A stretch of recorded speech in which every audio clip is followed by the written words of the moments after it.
Comment se lancer en indépendant en Suisse avec la forme juridique suivante, la raison individuelle. La raison individuelle est la forme juridique la plus utilisée en Suisse.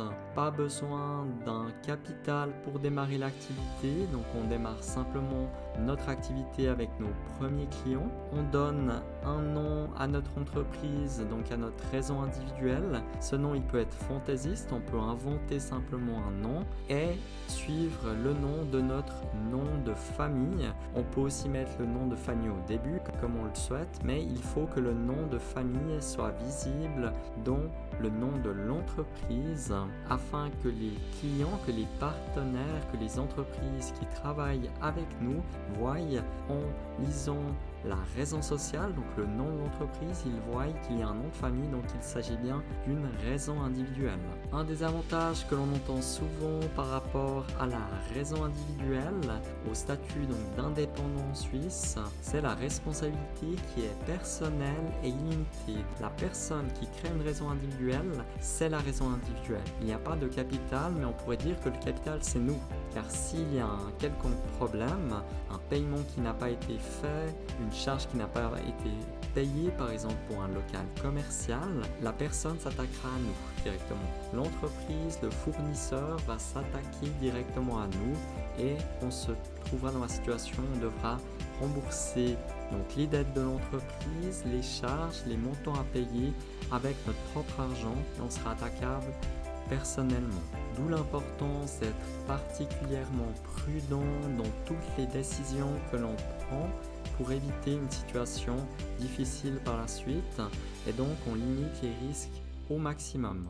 Maintenant au niveau des démarches administratives pour lancer une raison individuelle, tout d'abord on sert nos premiers clients et ensuite dans un deuxième temps on s'inscrit auprès de la caisse de compensation AVS où on doit démontrer qu'on est vraiment un indépendant, donc la caisse de compensation AVS du canton va faire des vérifications afin de s'assurer que l'on ait vraiment droit d'avoir ce fameux statut d'indépendant en Suisse en vérifiant que l'on a plusieurs clients, donc on ne travaille pas uniquement pour par exemple une entreprise.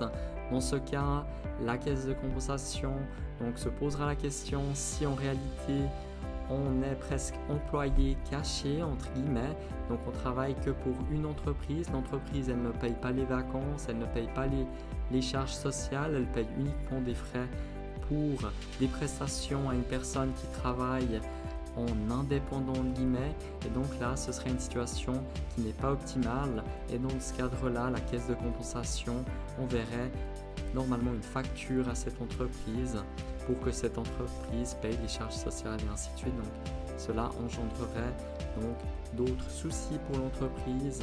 Il est important donc lorsque l'on doit démontrer son statut d'indépendant de pouvoir montrer que l'on a plusieurs clients différents, que l'on agit vraiment à notre propre risque, à notre propre nom. On doit aussi s'inscrire donc à cette caisse de compensation AVS, même si c'est une activité simplement indépendante que l'on exerce parallèlement à une activité salariée.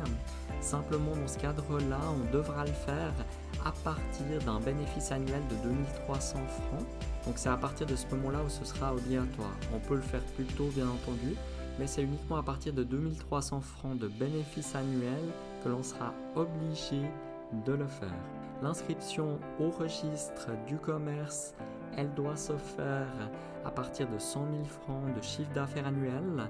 On peut aussi le faire plus tôt. Souvent on le fera par exemple si on travaille avec des entreprises et que l'on souhaite démontrer, voilà, on est déjà inscrit auprès du registre du commerce, ce qui démontre un peu plus de sérieux dans le cadre de nos activités. Maintenant, au niveau des avantages de la raison individuelle, tout d'abord les coûts faibles donc de création, donc cela coûte rien de démarrer simplement l'activité. Ensuite, il y aura des petits émoluments pour s'inscrire auprès de la caisse de compensation AVS, puis auprès du registre du commerce. Mais ce ne sont pas des montants très importants. C'est la forme juridique la plus utilisée en Suisse. Elle est relativement simple à créer. La comptabilité que l'on peut avoir avec une raison individuelle est une comptabilité simplifiée. Jusqu'à 500 000 francs de chiffre d'affaires, on a le droit d'avoir une comptabilité simplifiée, dite du cahier du lait, où on liste simplement les produits et les charges.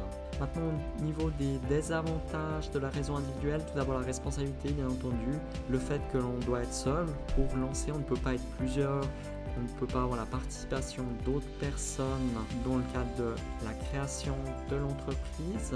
Si vous souhaitez lancer votre entreprise en Suisse, nous proposons une formation complète démontrant les différents aspects administratifs pour lancer son entreprise, les principales erreurs à éviter pour éviter donc des charges importantes, comment réduire au maximum les risques ainsi que les points clés pour réussir son activité en Suisse. Vous trouvez le lien en dessous de la vidéo. Il me reste maintenant plus qu'à vous souhaiter plein succès dans le cadre de votre projet d'entreprise et à bientôt.